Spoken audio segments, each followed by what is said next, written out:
Hello students, welcome back to the class of maths by Anwar sir, where every learning is enjoyable. और आज के lecture में हम जो है वो डिटर्मिनेंट की प्रॉपर्टीज से रिलेटेड हम कुछ एग्जांपल्स करेंगे, जिसमें हम जो है वो कुछ प्रीवियस ईयर के बोर्ड के जो क्वेश्चन है वो भी हम सॉल्व करेंगे। तो पिछली क्लास में हमने पढ़ा था कि जो प्रॉपर्टीज़ थी डिटर्मिनेंट की उसके बारे में हमने डिस्कस किया था, और लगभग हमने जो है वो 6 प्रॉपर्टीज़ के बारे में डिस्कस किया था। ठीक है, और एक प्रॉपर्टी वैसा नॉर्मल है कि जैसे कि अगर किसी भी रो या किसी भी कॉलम के अंदर एलिमेंट अगर सारे ही जीरो हो तो उस डिटर्मिनेंट की भी वैल्यू क्या होगी, जीरो ही होगी। ठीक है ना, तो ये भी आप दिमाग में रखना कि किसी भी रो या किसी भी कॉलम में अगर आपको सारे एलिमेंट जीरो मिल जाए तो उस डिटर्मिनेंट की वैल्यू ऑब्वियसली जीरो होगी। ये बताने की बात नहीं है, ठीक है ना, आप खुद समझते हो इस चीज़ को। ठीक है, ओके। तो अब जो है हम स्टार्ट करेंगे, ठीक है ना, आज का लेक्चर जिसमें हम एग्जांपल्स ट्राई करेंगे प्रॉपर्टीज ऑफ डिटर्मिनेंट के। तो बीच बीच में मैं आपको जो कुछ बातें बताता रहूँगा जो आप दिमाग में रखना कि जो प्रॉपर्टीज़ के जो क्वेश्चन होते हैं डिटर्मिनेंट के वो हमको कैसे सॉल्व करने हैं, क्योंकि कई बच्चों का डाउट था कि हमें जो है वो पता कैसे चलेगा कि किस क्वेश्चन में जो है वो कौन सी प्रॉपर्टी लगानी है, सॉरी कौन सा ऑपरेशन लगाना है। ठीक है ना, तो बात उसकी भी करेंगे हम। ठीक है ना, तो चलिए स्टार्ट करते हैं सबसे पहले फर्स्ट एग्जांपल को। तो देखिए ये एग्जांपल मेरे पास में है, आपको विदाउट एक्सपेंडिंग जो है वो, अब यहाँ पे आपको एक्सपेंड नहीं करना है ना रो या कॉलम के अलाउंग, आपको यहाँ पे जो है वो विदाउट एक्सपेंडिंग है ना, बिना प्रसार के आपको इस जो है वो इन क्वेश्चनों को आपको सॉल्व करना है। तो चलिए फर्स्ट एग्जांपल की बात करते हैं। तो देखो यहाँ पे इस एग्जांपल में तो देखो आपको दे रखे एलिमेंट 9 1 1 9 माइनस 3 9 और 12 माइनस 4 और 12। ठीक है, अब देखिए इस टाइप के क्वेश्चंस जो होते हैं ना, मैक्सिमम क्वेश्चन, मैं हर क्वेश्चनों की बात नहीं कर रहा हूँ, लेकिन इस टाइप के क्वेश्चन जो वो इस तरीके से सेट हो रखे होते हैं कि आपको क्या करना पड़ता है ना कि उसमें किन्हीं भी दो रो या किन्हीं भी दो कॉलम को आइडेंटिकल बनाना पड़ता है। इस चीज़ को दिमाग में रखना, मैं हर एक क्वेश्चन की बात नहीं कर रहा हूँ। ये इस टाइप का जो क्वेश्चन है उसमें आपको करना पड़ेगा किन्हीं भी दो रो और किन्हीं भी दो कॉलम को आपको आइडेंटिकल यानी समान बनाना पड़ेगा, जिससे आपका आंसर क्या है, जल्दी आ जाए, यानी कि उसका आंसर क्या होता है, जीरो होता है। और ये हमने प्रॉपर्टी पढ़ी थी, थर्ड प्रॉपर्टी लगभग हमने यही पढ़ी थी कि किन्हीं भी सॉरी किसी भी डिटर्मिनेंट में अगर कोई दो रो या कोई दो कॉलम आइडेंटिकल हो तो उसकी वैल्यू क्या होती है, जीरो होती है। तो चलिए इसकी बात करते हैं। तो देखो अब यहाँ से तो हमें जो है वो डायरेक्ट एलिमेंट दे रखे हैं, यहाँ से हमें पता नहीं चल रहा है कि कौन सी कॉलम या कौन से रोज जो है वो आइडेंटिकल है। तो ध्यान से देखो इन दो कॉलम को, अगर मैं इस कॉलम में से है ना टेकिंग कॉमन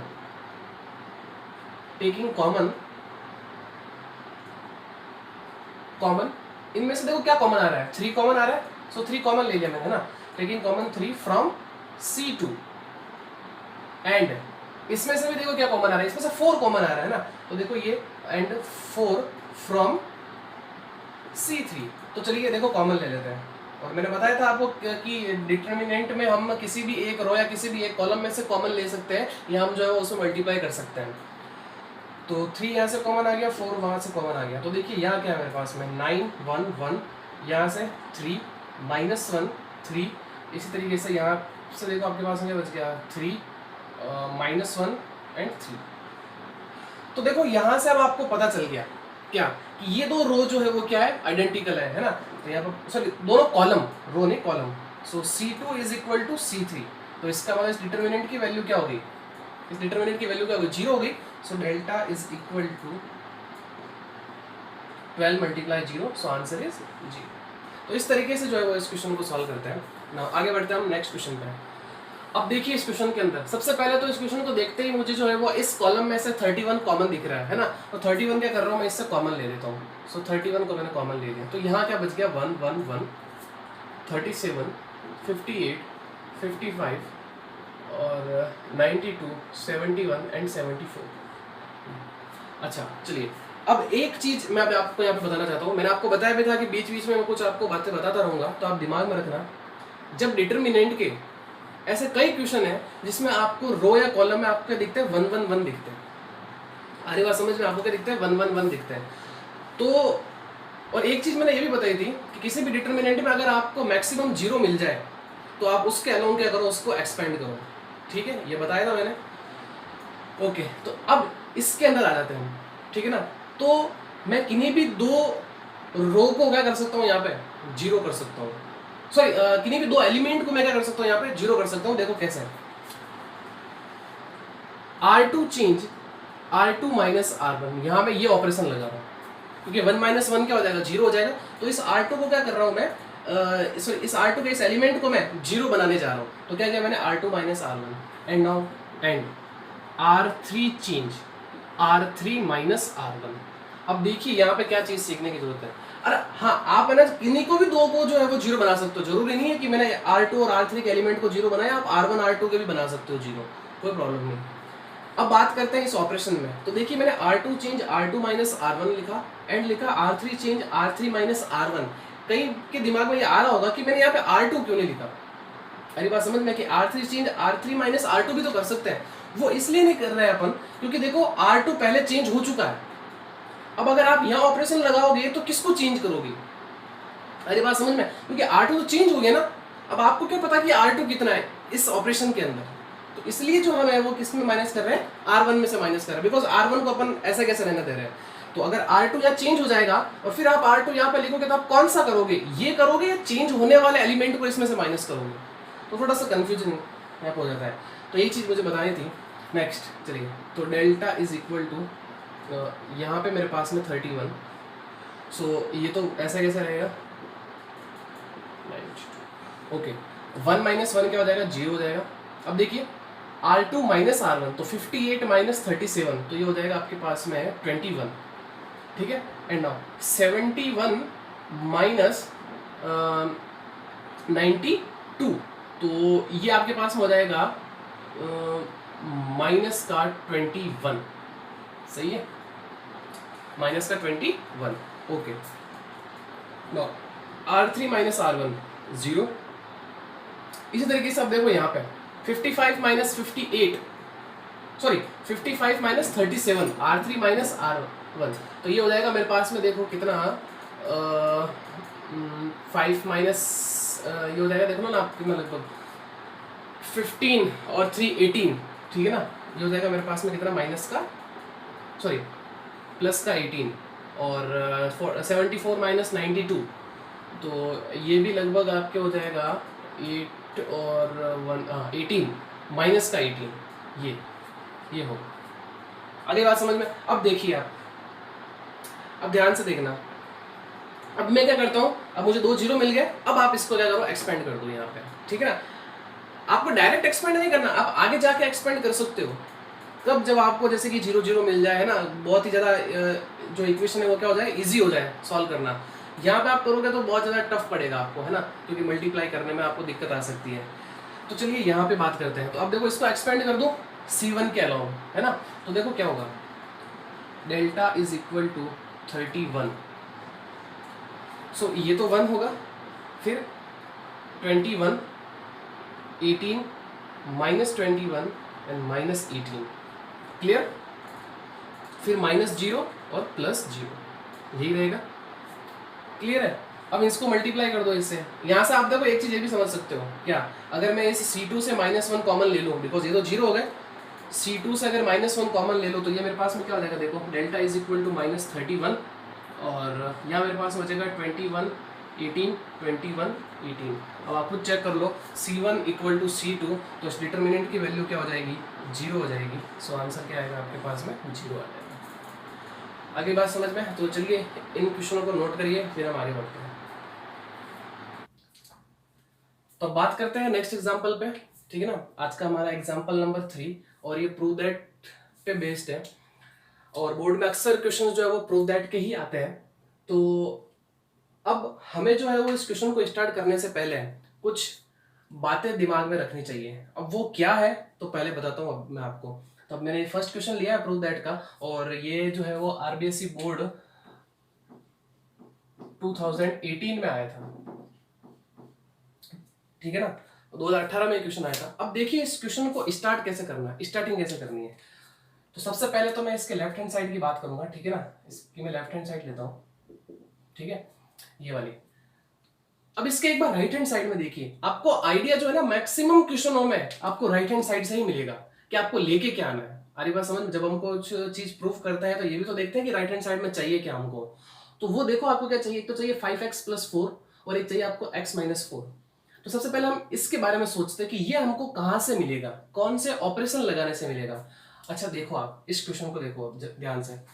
तो देखिए x प्लस फोर, 2x और 2x, अगर मैं इन रो को, अगर इस एलिमेंट में, अगर इन रो के एलिमेंट को क्या करूं, अगर ऐड कर दो इस एलिमेंट में, तो देखो क्या मिलेगा, x plus four plus 2x plus 2x, तो देखो 2x और ये x कितना हो गया 5x और ये 4। तो इसका मतलब पता चल गया आपको कौन सा ऑपरेशन लगाना है। अब इस तरीके से एक बार इसकी इस तरफ भी देख लीजिए, कॉलम के जो है ऑपरेशन में, अगर मैं इसको इसमें ऐड कर दूं, इसको भी इसमें ऐड कर दूं, तब भी आपको देखो 5x प्लस 4 मिल रहा है। तो आपको जो अच्छा लगे, आपको जो अच्छा लगे इस टाइप के क्वेश्चन में, जब आपको रो और कॉलम में जाने पे आपको सेम जो है वो प्रोडक्ट मिल रहा है, ठीक है ना, जो भी आपको चाहिए वो मिल रहा है, तो आप कौन सा भी ऑपरेशन लगा सकते हो, चाहे वो रो का लगाओ चाहे कॉलम का लगाओ, ठीक है। तो चलिए, तो मैं यहाँ पे जो है वो कॉलम का ऑपरेशन लगा लेता हूँ। चलिए, तो देखो C1 change C1 plus C2 plus C3, ये लगा लिया, इसमें मैं ऐड कर रहा हूँ, तो देखो क्या होगा, क्या मिलेगा मुझे।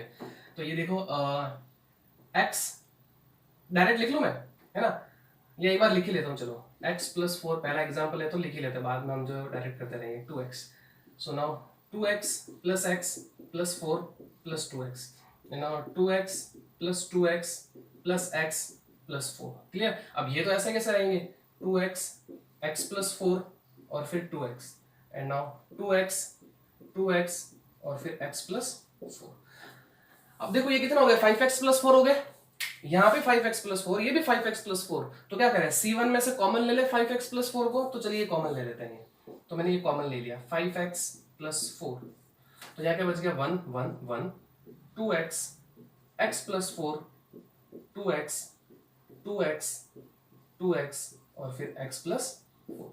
अब देखो, आप मैंने आपको एक चीज बताई थी अभी जस्ट प्रीवियस क्वेश्चन में, कि जब आपको 1 1 1 दिख जाते हैं किसी भी रो कॉलम में, तो आप ट्राई करिए कि किन्हीं भी दो 1 को क्या बनाना है, आपको 0 बनाना है। तो देखिए सीधा सा कर देता हूं मैं, R1 change R1 minus R2 and R2 change R2 minus R3, ये भी ऑपरेशन लगा सकते हैं आप, है ना, तभी तो आपको 0 मिलेंगे एलिमेंट। अब देखिए 5x प्लस 4, अब R1 माइनस R2, इसमें से इसको माइनस करना है, सो 1 माइनस 1 0, फिर इसमें से इसको माइनस करेंगे, है ना, तो 2x minus x, 2x minus x और फिर ये देखो माइनस का 4 हो जाएगा, तो पीछे क्या बच जाएगा मेरे पास में, x माइनस 4। तो ये देखो x माइनस 4, आपको आइडिया लग रहा होगा, देखो आपको ये चाहिए।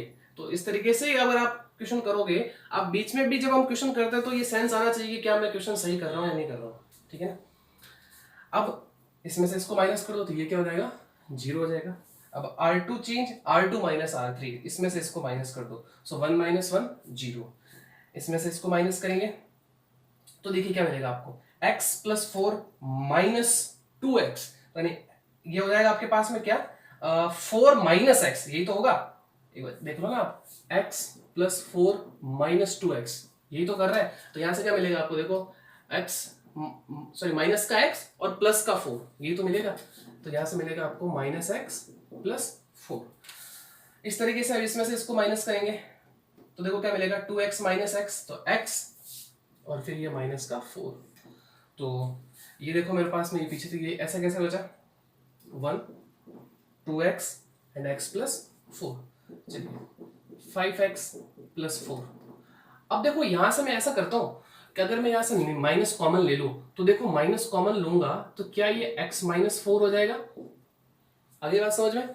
चलिए अब देखो R1 में से क्या मुझे x माइनस 4 कॉमन मिल रहा है, देख लो आप, इसमें से एक मिनट इसको माइनस किया था ना, यहाँ पे x माइनस 4 आएगा, सॉरी, ओके, है ना। तो देखो क्या मुझे R1 में से x माइनस 4 कॉमन आ रहा है, बिल्कुल, तो ले लो आप कॉमन। इसी तरीके से देखो इस R2 में से भी आपको x माइनस 4 कॉमन आ रहा है, तो ये मैंने भी x माइनस 4 कॉमन ले लिया। अब देखो यहाँ क्या बच गया 0, फिर ये 0 1, यहाँ से 1 माइनस 1 2x, यहाँ से 0 और फिर 1 और फिर ये x माइनस 4, ठीक है। अब आप इसको क्या करो, एक्सपेंड कर दो, किसके C1 के अलाउंग, बिकॉज आपको देखो क्या 2 0 मिल रहा है, ठीक है ना। तो ये तो हो जाएगा आपके पास में क्या 5x प्लस 4 और x माइनस 4 का होल स्क्वायर। अब देखिए तो ये तो हो जाएगा 0 माइनस 0 फिर प्लस 1, तो यहाँ क्या बच गया आपके पास में, देखो ये लाइन और ये लाइन जाएगी, 1 -1 0 1। सो 5x + 4 एंड x - 4 का होल स्क्वायर। अब यहाँ से तो 1 ही बचा है, ये हो जाएगा 1, ये तो 0, देखो 1 को इससे मल्टीप्लाई करो, 1 - 0 1, और 1 को 1 से मल्टीप्लाई करोगे तो 1 ही रहेगा। सो 5x + 4 एंड x - 4 का होल स्क्वायर, ये आपको राइट हैंड साइड मिल गया। So left hand side equal to right hand side. तो इस तरीके से क्वेश्चन करना है आपको, ठीक है। फटाफट नोट करिए, फिर हम नेक्स्ट एग्जाम्पल करते हैं। तो आगे बढ़ते हैं नेक्स्ट एग्जाम्पल पे, एग्जाम्पल नंबर 4। और ये जो क्वेश्चन है वो आपके RBSC 2014 बोर्ड पेपर में आया था। तो चलिए स्टार्ट करते हैं। सबसे पहले तो लेफ्ट हैंड साइड लेते हैं इसकी, ठीक है, ध्यान से देखना इस क्वेश्चन को। अब इसके एक बार राइट हैंड साइड में देखो क्या क्या चीजें चाहिए आपको। एक ABC ये चाहिए, और फिर multiply 1 + 1/a 1/b and 1/c चाहिए। बट आपको यहाँ पे कहीं पे भी जो है वो इस तरीके से जो है वो टर्म नहीं दे रखी है, तो हम जो है वो इस टर्म को बना सकते हैं। तो देखिए कैसा आइडिया लगेगा। तो क्यों ना अगर मैं इस R1 में से अगर A कॉमन ले लूं, R2 में से B कॉमन ले लूं और R3 में से C कॉमन ले लूं, तो देखो मुझे ABC तो मिल गया बाहर। और फिर यहाँ पे भी देखो ये क्या हो जाएगा, 1/a, ये 1 बन जाएगा, यहाँ 1/a हो जाएगा, और यहाँ पे भी क्या हो जाएगा, 1/a हो जाएगा। देखिए कैसे, taking common from, taking common ऐसा लिख लेता हूं मैं, taking common A from R1, B from R2 and C from R3। तो देखो क्या हो जाएगा, ये ABC कॉमन आ गया बाहर। यहां से देखो तो ये क्या हो जाएगा, 1/a + 1, ये 1/a और ये भी 1/a।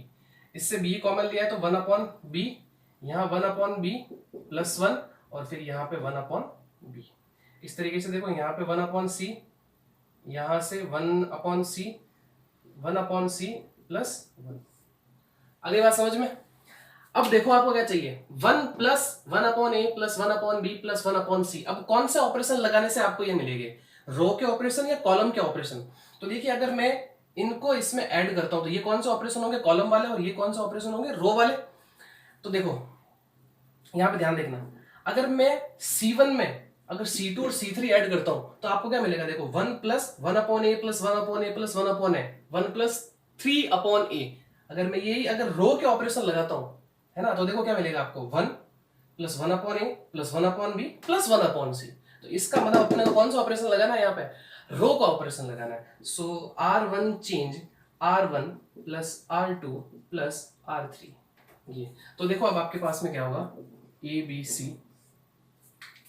तो ये हो जाएगा आपके पास में 1 + 1/a + 1/b + 1/c। इसी तरीके से यहाँ पे देख लो आप, 1/a + 1/b + 1 + 1/c। इसी तरीके से यहाँ पे देख लो 1/a + 1/b + 1/c + 1, यही। और बाकी तो ऐसा कैसे रहेगा, 1/b + 1 एंड 1/b। इसी तरीके से यहाँ पे आ जाओ, 1/c एंड 1/c + 1। अब देखो आप R1 में से 1 + 1/a + 1/b + 1/c कॉमन आ रहा है, तो कॉमन ले लीजिए। तो ABC 1 + 1/a + 1/b + 1/c। तो देखिए 1 1/b 1/c 1 और 1/b + 1 1/c 1 1/b 1/c + 1। अब देखो आपको 3 1 मिल गए। मैंने पहले बताया था जब भी आपको 1 मिले आप मैक्सिमम क्वेश्चन में आप 2 1 को क्या बनाओ, 0 बना दो। तो सीधे देखो C1 change C1 - C2 and C2 change C2 - C3। सो ये मेरे पास में हो जाएगा ABC 1 + 1/a + 1/b + 1/c। तो देखो अब ये क्या हो जाएगा मेरे पास में 1 - 1, तो ये तो 0 हो जाएगा। अब इसमें से इसको माइनस करेंगे तो 1/b - 1/b, और फिर ये माइनस का तो ये तो कट जाएगा, यहाँ पे क्या बचेगा -1, ये इसमें से माइनस हो जाएगा तो ये हो जाएगा 0। और फिर देखो ये 1 में से 1 माइनस हो जाएगा तो ये हो जाएगा मेरे पास में 0। इसमें से इसको माइनस करेंगे तो 1/b से 1/b कट जाएगा, यहाँ 1 बचेगा। इसमें से फिर इसको माइनस करेंगे तो 1/c से 1/c कट जाएगा, और फिर माइनस आएगा तो ये माइनस और प्लस क्या हो जाएगा, माइनस। तो यहाँ पे क्या बचेगा मेरे पास में, माइनस का 1, और ये 1 1/b 1/c और फिर प्लस 1। अब देखो आपको दो जीरो मिल चुके हैं, तो R1 के अलावा क्या करो, आप इसको प्रसार कर दो, इसका एक्सपेंड कर दो, तो ये हो जाएगा आपके पास में a b c 1 plus 1/a plus 1/b plus 1/c। तो देखिए अब ये तो हो जाएगा 0 माइनस 0 प्लस 1, तो ये लाइन और ये लाइन जाएगी, तो मेरे पास बचेगा -1 0 1 -1। अब इसको मल्टीप्लाई कर दो, देखो -1 को -1 से मल्टीप्लाई करेंगे तो 1, इसको इससे मल्टीप्लाई करेंगे तो 0, तो 1 माइनस 0 1, और 1 को 1 से मल्टीप्लाई करेंगे तो 1। तो आपके पास में ओनली फॉर ये ही क्वांटिटी बचेगी a b c 1 plus 1/a plus 1/b plus 1/c which is right hand side. तो इस तरीके से जो है वो आपको ऑपरेशंस लगाने और क्वेश्चन को सॉल्व करना। आप मैक्स जितने ज्यादा क्वेश्चन करोगे ना, आपको आइडिया आता रहेगा कि कैसे ऑपरेशन लगाना है। क्लियर? तो इसको नोट करिए, फिर नेक्स्ट एग्जांपल पे बढ़ते हैं। तो स्टूडेंट्स आगे बढ़ते हैं नेक्स्ट एग्जांपल पे, और ये जो क्वेश्चन है या ये जो एग्जांपल है वो आपके 2015 में आया था, ठीक है ना। तो अब देखो इस क्वेश्चन को कैसे करना है, ठीक है। डिटर्मिनेंट आपको दे रखा है, राइट हैंड साइड आपको दे रखी है। देखिए आपको राइट हैंड साइड में क्या चाहिए, a प्लस बी प्लस सी। अरे बात समझ लो, ये तो चाहिए a प्लस बी प्लस सी और साथ में 2 भी चाहिए। अब ध्यान से देखना कौन से ऑपरेशन आपको लगाने पड़ेंगे। अगर आप इस एलिमेंट में अगर ये एलिमेंट ऐड करते हो, यानी कौन सा ऑपरेशन, कॉलम वाले ऑपरेशन, ठीक है ना। इसमें ये ऐड करोगे तो इसमें ये आएगा, इसमें ये ऐड होगा, तो देखो आपको क्या मिलेगा, a प्लस बी, ये 2c तो है ही है, और ये c और ये c कितना होगा, a plus B plus 4c। अब आप एक बार रो के लगा के देखो, इसमें ये एलिमेंट ऐड करेंगे, इसमें ये ऐड करेंगे, इसमें ये ऐड करेंगे, इस तरीके से ये भी ऐड होगा। तो अब देखो आप a plus B plus 2c plus a plus b, तो देखो क्या हो गया, 2a 2b और 2c। तो सब में से देखो 2 कॉमन आ जाएगा, अंदर क्या बचेगा, a प्लस बी प्लस सी। आ रही ना बात समझ में? रो के ऑपरेशन लगाने से हमें ये मिल रहा है, यानी कि लेफ्ट हैंड साइड लेने पे मैं अगर ऑपरेशन लगाऊं इसमें कि r1 change r1 plus r2 plus r3, ये ऑपरेशन लगाता हूं, यानी r1 में क्या करता हूं मैं, इस r2 और r3 को ऐड करता हूं, तो देखो क्या मिलेगा आपको। सबसे पहले तो ये हो जाएगा, देखो आपके पास में 2a plus 2b plus 2c, ठीक है। इसी तरीके से यहाँ पे भी आपको यही मिलेगा, 2a plus 2b plus 2c, और इस तरीके से यहाँ पे भी आपको यही मिलेगा, 2a plus 2b plus 2c। ये तो ऐसे कैसे रहेंगे, a plus b plus c plus 2a, फिर a फिर b और फिर c plus a plus 2b, ठीक है। अब देखो आप R1 में से 2 को तो कॉमन ले लेंगे एक, तो मतलब ये पूरा ही कॉमन ले लो ना एक बार में, ठीक है ना। तो ये R1 से कॉमन लेने पे, तो 2 को मैं कॉमन ले ले तो अंदर क्या बच जाएगा, a plus b plus c। आगे बात समझ में? तो देखो अब यहाँ पे क्या बच गया मेरे पास, 1 1 और फिर 1, और यहाँ से a b plus c plus 2a, और यहाँ से a और यहाँ b और फिर c plus a plus 2b। ये तो ऐसे कैसे रहेंगे, R2 और R3 के एलिमेंट, तो बस इससे कॉमन ले लिया मैंने, ठीक है। ओके, अब देखो, अब वही बात वापस देखो, 1 1 1 आ गए आपके, तो किन्हीं भी दो को हम क्या करेंगे, 0 बना देंगे। तो ऑपरेशन लगाते हैं, C1 change C1 minus C2 and C2 change C2 minus C3। C1 और C2 को हम चेंज करने जा रहे हैं, ठीक है। तो देखिए ये होगा मेरे पास में 2a प्लस बी प्लस सी। अब C1 में से C2 को माइनस करना है ना, इसमें इस कॉलम में से इस कॉलम को माइनस करना है, तो देखो 1 माइनस 1 ये 0 हो जाएगा। अब इसमें से देखो ये माइनस होगा, ध्यान से देखना, इसमें से इसको माइनस करेंगे तो क्या होगा, देखो मेरे पास में ये a minus B minus c minus 2a, तो a में से मेरे पास में क्या हो जाएगा, 2a माइनस हो जाएगा, तो पीछे बचेगा माइनस का a, तो कहने का मतलब minus a minus B minus C, यही तो होगा यहाँ पे। तो ये होगा मेरे पास में माइनस a माइनस b और फिर माइनस सी। तो क्यों ना मैं इससे माइनस कॉमन ले ही लूं और अंदर बना देता हूं मैं a plus B plus c. Clear? इसमें आ जाता है, तो b माइनस बी मेरे पास में क्या हो जाएगा, ये 0 हो जाएगा। Okay, now C2 minus C3, इसमें से इसको माइनस करना है, तो 1 माइनस 1 मेरे पास में क्या हो जाएगा, 0 हो जाएगा। अब वही इसमें से इसको माइनस करेंगे तो b प्लस सी 2a माइनस ए, तो 2a में से तो a चला जाएगा, पीछे बचेगा a प्लस बी प्लस सी, तो यहाँ आ जाएगा a प्लस बी प्लस सी। इस तरीके से अब देखो ये हो गया। अब इसमें से इसको माइनस कर दो, तो वही वापस देखो b माइनस सी माइनस ए माइनस 2b, तो b में से 2b जाएगा तो b माइनस 2b तो माइनस का b, तो इस तरीके से यहाँ से मेरे पास में आ जाएगा माइनस a माइनस बी और फिर माइनस सी। अब माइनस कॉमन ले लेता हूँ तो अंदर हो जाएंगे क्या सारे प्लस। यहाँ बच गया मेरे पास में 1a और ये c plus a plus 2b। अब इसको क्या करो, एक्सपेंड कर दो R1 के अलोंग, प्रसार कर दो इसका, तो ये हो जाएगा मेरे पास में 2a plus b plus c, तो ये तो हो जाएगा देखो 0 माइनस 0 प्लस 1। अब 1 के अलोंग ये लाइन और ये लाइन जाएगी, पीछे बचे मेरे पास में ये एलिमेंट, तो minus a plus b plus c और फिर यहाँ पे 0 और फिर ये हो जाएगा मेरे पास में a plus b plus c और फिर यहाँ से minus a plus b plus c और ये ब्रैकेट क्लोज। अब देखिए 2a plus b plus c 1, इसको इससे मल्टीप्लाई करेंगे तो माइनस माइनस प्लस हो जाएगा और ये हो जाएगा मेरे पास में क्या, देखो a plus b plus c का होल स्क्वायर, बिकॉज ये इससे मल्टीप्लाई करेंगे तो होल स्क्वायर हो जाएगा और फिर माइनस इसको इससे मल्टीप्लाई करेंगे तो हो जाएगा ये 0। तो देखो इसमें से 0 से माइनस करेंगे तो यही बचेगा, ये देखो क्या स्क्वायर और ये देखो तो क्या हो जाएगा, ये क्यूब हो जाएगा, तो मेरे पास में a plus B plus C का होल क्यूब। देखो यही चाहिए था हमें ना, 2 multiply a plus B plus C का होल क्यूब। तो बहुत ही अच्छा एग्जाम्पल था, फटाफट नोट करिए। अगर समझ में नहीं आया तो क्वेश्चन को जो है वो वापस आप वीडियो को पीछे ले जाके वापस से देखिए इस क्वेश्चन को। Okay, so students next example पे बढ़ते हैं हम आगे। If all x Y z are different, यानी एक्स वाई जेड क्या है, सारे भिन्न भिन्न है, यानी अलग अलग है, सब इन तीनों की वैल्यू सेम नहीं है और ये डिटर्मिनेंट जो है वो 0 के इक्वल दे रखा है। आपको प्रूव करना है कि x Y Z is equal to कितना है, -1। ओके, इस डिटर्मिनेंट को देख के आपको एक प्रॉपर्टी याद आ रही होगी। मैंने एक प्रॉपर्टी पढ़ाई थी कि जब किसी भी रो या किसी भी एक कॉलम में अगर किसी एलिमेंट में कोई टर्म अगर ऐड कर रखी हो तो हम उसको क्या कर सकते हैं, वापस उसको जो है वो डिटर्मिनेंट में तोड़ सकते हैं सम की फॉर्म में। ये मैंने आपको बताया था। तो देखो क्या कर सकते हैं इसको मैं, तो देखो इसको ऐसे लिख सकता हूँ, x Y z x square Y square और फिर जेड स्क्वायर और फिर 1 1 1 फिर प्लस।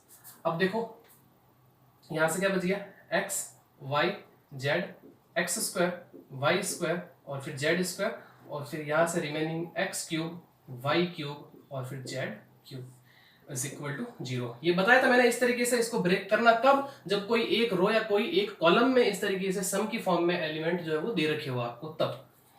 तो इसको मैंने क्या किया, अलग कर दिया। ओके, अब मैं क्या करता हूं ना कि यहां से जो है वो इसकी बात करूंगा अभी, पहले इसमें आ जाते हैं।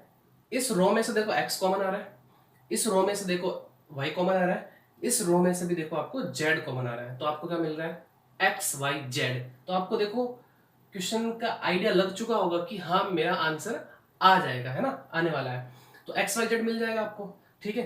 तो ओके, यहां से लेते हैं हम कॉमन, तो देखो क्या हो जाएगा मेरे पास में, x y z x square Y square और फिर जेड स्क्वायर। सो यहाँ से 1 1 1, तो यहाँ से मेरे पास में कॉमन आ गया एक्स वाई जेड, यहाँ बचेगा मेरे पास में 1 1 1, यहाँ से एक्स वाई फिर Z x square Y square और फिर z square is equal to 0। सही है, ओके। अब देखो मैं यहाँ पे क्या करता हूँ ना, इन दोनों को आपस में इंटरचेंज कर रहा हूँ, मतलब इसको ऐसा बना देता हूँ ताकि क्या होगा, ये दोनों डिटर्मिनेंट क्या हो जाएंगे, कॉमन आ जाएंगे। तो मैं यहाँ पे क्या कर रहा हूँ, इसके अंदर C2 चेंज C3, तो देखो क्या होगा, x y z 1 1 1 और x स्क्वायर वाई स्क्वायर और फिर जेड स्क्वायर। और मैंने ये बताया था, सेकंड प्रॉपर्टी हमने पढ़ी थी कि जब किन्हीं दो रो या किन्हीं दो कॉलम को हम आपस में चेंज करते हैं तो साइन क्या आ जाता है, माइनस का आ जाता है। So plus x Y Z, so 1 1 1 x Y और फिर Z x square Y square and Z square is equal to 0। अब देखो इनको भी आपस में क्या कर दो, इंटरचेंज कर दो ताकि हमें ये फॉर्मेट मिल जाए। तो अब यहाँ पे मैं कर देता हूँ क्या, इसमें मैं इसमें करने जा रहा हूँ, ठीक है ना। सो C1 चेंज C2, तो देखो आपको क्या मिलेगा, 1 1 1 x Y z x square Y square और फिर जेड स्क्वायर, फिर plus x Y z 1 1 1 x Y z x square Y square and Z square is equal to 0। अब देखो ये माइनस तो था पहले से, अब इन दोनों को चेंज करने से फिर एक और माइनस आ गया, तो माइनस माइनस मिलके क्या हो गया, वो वापस प्लस हो गया। क्लियर। अब देखो ये डिटरमिनेंट और ये डिटरमिनेंट सेम है तो कॉमन ले लेते हैं, तो देखो यहां से क्या बच जाएगा मेरे पास में 1 और यहां से एक्स वाई जेड, और ये मेरे पास में ऐसा कैसे 1 1 1 x Y z x square Y square और फिर जेड स्क्वायर। अब देखो आपके पास में 3 1 है, किन्हीं भी दो को 0 बना दो, आपके पास में आंसर आ जाएगा। हालांकि ये क्वेश्चन हमने जो है वो प्रीवियस क्लास में किया था, इसका आंसर अपन लेके आए थे, है ना, x minus y y minus z and z minus x आया था, ठीक है ना। तो वही यहाँ पे करने जा रहा हूँ वापस में, R1 change R1 minus R2 and R2 change R2 minus R3। So 1 plus x Y z, अब देखो इसमें से इसको माइनस करेंगे तो 0, इसमें से इसको माइनस करेंगे तो x माइनस वाई, अब इसको इसमें से माइनस करेंगे तो x square minus y square, तो क्या मैं यहाँ पे प्रॉपर्टी लगा लो a square minus b square की, एक बार प्लस में और एक बार माइनस में, तो ये हो जाएगा मेरे पास में यहाँ पे एक्स प्लस वाई और एक्स माइनस वाई। इसी तरीके से R2 change R2 minus R3, इसमें से इसको माइनस करेंगे तो ये हो जाएगा 0 वाई माइनस जेड, और यहां से फिर y square minus z square, तो इसको लिख सकते हैं y plus z and y minus z, ठीक है। और यहां से मेरे पास में मिल जाएगा 1 जेड और फिर जेड स्क्वायर। अब देखो आप R1 में से x माइनस वाई कॉमन आ रहा है, R2 में से y माइनस जेड कॉमन आ रहा है, तो कॉमन ले लो। So 1 plus x Y Z, so ये हो जाएगा x minus y y minus z, और फिर यहाँ क्या बचेगा देखो 0 0 1 1 1 जेड, फिर यहाँ से x प्लस वाई फिर y प्लस जेड और फिर z square is equal to 0। अब इसको क्या करो, एक्सपेंड कर दो कॉलम 1 के अलाउंग, तो ये 0 फिर एक यही बचेगा मेरे पास में, तो 1 plus x Y z x minus y y minus z, तो देखो आपके पास में 0 माइनस 0 प्लस 1, और मल्टीप्लाई कर दूं मैं, ये लाइन और ये लाइन जाएगी तो ये इससे मल्टीप्लाई होगा, फिर माइनस ये इससे मल्टीप्लाई होगा, तो ये हो जाएगा देखो y प्लस जेड फिर माइनस एक्स फिर minus y is equal to 0। तो देखो ये कट जाएगी टर्म, y से y cancel out, z minus x बच जाएगा, so 1 plus x Y z x minus y y minus z और z minus x is equal to 0। अब देखिए इसमें से कौन सी टर्म 0 होगी, अगर सभी को मैं 0 के इक्वल रखता हूं तो देखो क्या मिलेगा, इसको मैं यहां से हटा देता हूं, ठीक है ना, इसको मैं यहां से हटा देता हूं, तो देखो तो आपको क्या मिलेगा, ये भी 0 के इक्वल होगा, 1 plus x Y Z is equal to 0, इसकी बात करें तो x minus y is equal to 0 और फिर y minus z is equal to 0 और z minus x is equal to 0। So यहाँ से तो आपको मिल गया x y Z is equal to -1। अब अगर यहाँ से देखें तो x equal to y y equal to z और z equal to x, but question में हमें पहले दे दिया कि सारे क्या है, डिफरेंट है, तो इसका मतलब यही टर्म क्या होगी मेरे पास में 0 होगी, बाकी सारे क्या है, नॉट इक्वल होंगे ना। इसका मतलब पहले मीनिंग क्या था, एक्स वाई के इक्वल है, जबकि क्वेश्चन में दे रखा है क्या है, डिफरेंट है, तो ये कभी नहीं होगा, ठीक है ना। तो ये इससे जो है आप प्रूव कर सकते हो कि x Y Z is equal to minus. So फटाफट नोट करेंगे इसको। सो स्टूडेंट्स बढ़ते हैं अपने नेक्स्ट एग्जांपल की तरफ, जो है हमारा इसका एग्जांपल नंबर 7। उसमें बोला है कि if omega is a cube root then find the value of this determinant. आप जानते हैं कि ओमेगा क्या है, क्यूब रूट यानी एक घनमूल, ठीक है ना। और इसका मतलब हमें ये भी पता है कि ओमेगा क्यूब क्या होता है, 1 होता है, और 1 प्लस ओमेगा स्क्वायर क्या होता है, 0 होता है। ये हमने जो है वो 11th में पढ़ा था, ठीक है, पढ़ा था। तो इसका मतलब जहां ओमेगा हम क्या रख सकते हैं, 1 रख सकते हैं, तो देखो ये क्या हो जाएगा, 1 इस ओमेगा क्यूब की जगह आ जाएगा 1, और फिर यह रहेगा मेरे पास में ओमेगा स्क्वायर, ये हो जाएगा 1 1, और फिर ये मेरे पास में ओमेगा ही रहेगा, और ये हो जाएगा ओमेगा स्क्वायर ओमेगा और फिर 1। तो चलिए अब इसको क्या करते हैं, हम एक्सपेंड कर देते हैं, ठीक है ना। एक्सपेंड कर दो अब इसको, तो ये हो जाएगा आपके पास में देखो 1, तो क्या बच जाएगा मेरे पास में, ये लाइन और ये लाइन जाएगी तो 1 ओमेगा ओमेगा 1, फिर माइनस, फिर देखो ये लेंगे हम इसको तो ये हो जाएगा 1 और फिर 1 ओमेगा स्क्वायर और ओमेगा और फिर 1, फिर प्लस ओमेगा स्क्वायर, इसको लेंगे तो ये लाइन और ये लाइन जाएगी, पीछे बचेंगे मेरे पास में 1 ओमेगा स्क्वायर और फिर 1 ओमेगा। नाउ अब इसको हम सॉल्व करते हैं, ये तो 1 है, ये हो जाएगा 1 माइनस ओमेगा स्क्वायर, फिर माइनस 1 माइनस इसको इससे मल्टीप्लाई करेंगे ओमेगा क्यूब, फिर प्लस ओमेगा स्क्वायर, इसको इससे मल्टीप्लाई करेंगे ओमेगा माइनस ओमेगा स्क्वायर। चलिए 1 माइनस ओमेगा स्क्वायर माइनस, तो ये हो जाएगा माइनस का 1 और फिर हम आगे बढ़ते हैं, माइनस माइनस ये मेरे पास में हो जाएगा प्लस का ओमेगा क्यूब और ये हो जाएगा मेरे पास में प्लस ओमेगा क्यूब और फिर माइनस ओमेगा की पावर 4। तो अब देखो 1 माइनस ओमेगा स्क्वायर माइनस 1, ठीक है, और अब आगे बढ़ते हैं हम, ओमेगा क्यूब की जगह क्या आ जाएगा 1 आ जाएगा, इसकी जगह भी क्या आ जाएगा 1 आ जाएगा, और फिर यहाँ इसको मैं क्या लिख सकता हूँ, इसको लिख सकता हूँ मैं ओमेगा क्यूब इंटू ओमेगा। तो देखिए ओमेगा क्यूब की वैल्यू क्या होती है 1, तो इसको हटा देता हूँ, मेरे पास में ओनली फॉर क्या बचेगा ओमेगा ही बचेगा। ओके, तो देखिए 1 और ये 1 मिला के कितने हो गए 3, फिर ये क्या बच गया मेरे पास -1, यहाँ से माइनस ओमेगा और फिर यहाँ से ये माइनस ओमेगा स्क्वायर। तो क्या मैं यहाँ से ये माइनस कॉमन ले लूँ तो बचेगा मेरे पास में 1 प्लस ओमेगा स्क्वायर, और हमें पता है कि 1 प्लस ओमेगा स्क्वायर की वैल्यू क्या होती है 0, so 3 minus 0 is equal to answer कितना मेरे पास में 3। बहुत ही सिंपल क्वेश्चन था ये, नोट करेंगे इसको। तो स्टूडेंट्स आज की क्लास में बस इतना ही।